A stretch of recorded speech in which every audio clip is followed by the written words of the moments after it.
الحمد لله وكفى وسلام على عباده الذين اصطفى اللهم صل على سيدنا ومولانا محمد النبي الأمي وعلى آله وصحابه وبارك وسلم تسليما كثيرا كثيرا۔ معزز خواتین و حضرات،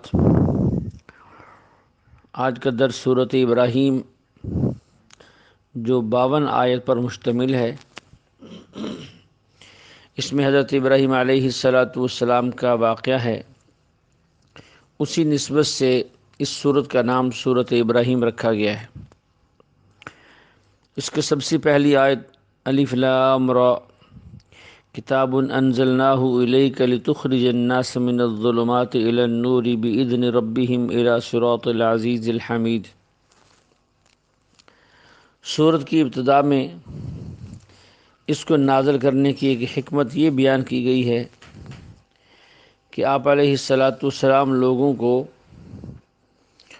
ان کے رب کے حکم سے اندھیروں سے نکال کر روشنی کی طرف لے آئے۔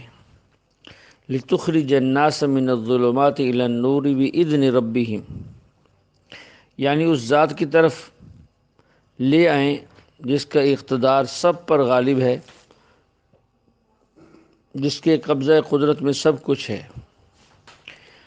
اس کے بعد ایک آیت وما ارسلنا من رسول الا بلسان قومه ليبين لهم۔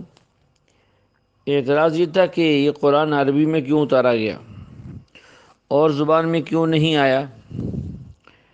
کفار کو یہ بھی اعتراض تھا کہ عربی کے علاوہ کسی اور زبان میں اترتا تو اس کا معجزہ ہو جانا ظاہر ہوتا۔ اللہ رب العزت نے جواب دیا اور فرمایا کہ ہم نے جب بھی کسی قوم میں نبی بھیجا ہے تو اس قوم کی زبان کے ساتھ ہی بھیجا ہے تاکہ وہ انہیں اپنی بات سمجھا سکے اور اس کی قوم اس کی بات کو سمجھ سکے۔ اگر اس کا الٹ ہوتا تو پھر بھی یہ لوگ کہتے کہ پتہ نہیں یہ کیا کہتا ہے، ہمیں تو سمجھ میں نہیں آتا۔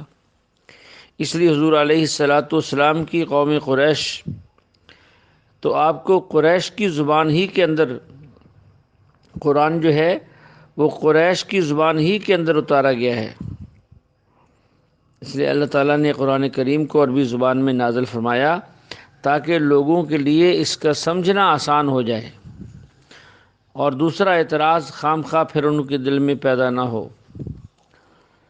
اس سے تھوڑا آگے چل کر اللہ یہ بیان کرتے ہیں کہ میری نعمتوں کا شکر ادا کرو، اسی میں تمہارے لیے بھلائی ہے۔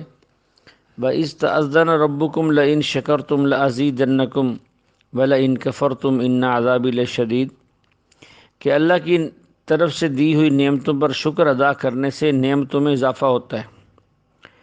جو شکر کرتا رہتا ہے نعمتیں بڑھتی رہتی ہیں، اس کے مقدر میں اضافہ ہوتا ہے، یا اس میں برکت ہوتی ہے، یا اس کی نعمتیں باقی رہتی ہیں۔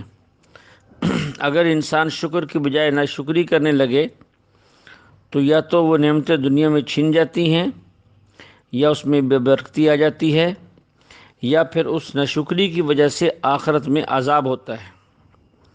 اس لیے ہمیں جو ہے آخرت کے عذاب سے بھی بچنا ہے اور شیطان کے دھوکے میں بھی نہیں آنا۔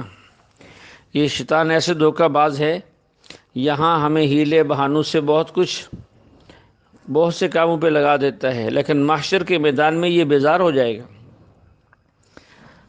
کچھ آگے چل کر اللہ فرماتے ہیں وقال الشیطان لما قضی الامر ان اللہ وعدکم وعد الحق ووعدتکم فاخلفتکم وما كان لي عليكم من سلطان الا ان دعوتكم فاستجبتم لي فلا تلوموني ولوموا انفسكم ما انا بمصرخكم وما انتم بمصرخي انی کفرت بما اشرکتمون من قبل ان الظالمین لهم عذاب علیم۔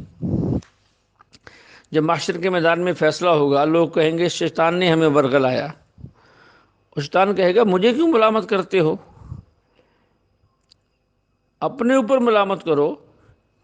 اللہ نے تم سے وعدہ کیا تھا اور اللہ کا وعدہ سچ تھا، جو میں کہتا تھا وہ تو ایک دھوکہ تھا، پھر میرے پاس کوئی قدرت نہیں تھی کہ میں نے تمہارا ہاتھ پکڑ کے تمہیں کسی برائی کی طرف لے جاؤں، بلکہ میں نے تو تمہیں دھوکہ دیتے ہوئے تمہارے دل و دماغ میں ایک وسوسہ ڈالا تھا، تم نے میرے غلط وسوسے پر تو عمل کر لیا اور رب کی حق اور سچ بات کو چھوڑ دیا، تو اب ملامت اور افسوس اپنے اوپر کرو، میرے اوپر نہ کرو۔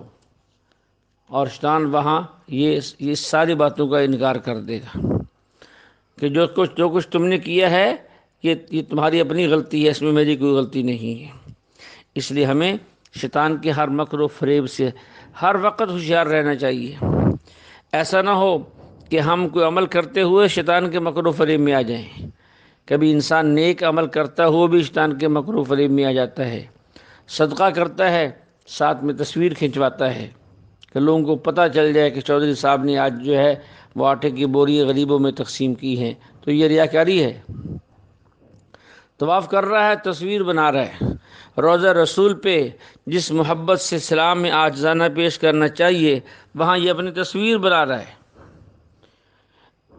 ادھر بچہ پیدا ہوا، اللہ نے نعمت دی، اس کی تصویر بنا رہا ہے۔ ادھر بوڑھا باپ دادا فوت ہو گیا، ابھی اس کی میت پڑی ہے، جنازہ پڑا ہے، کفن دفن پڑا ہے، اور یہ اس کی تصویر بنا رہا ہے۔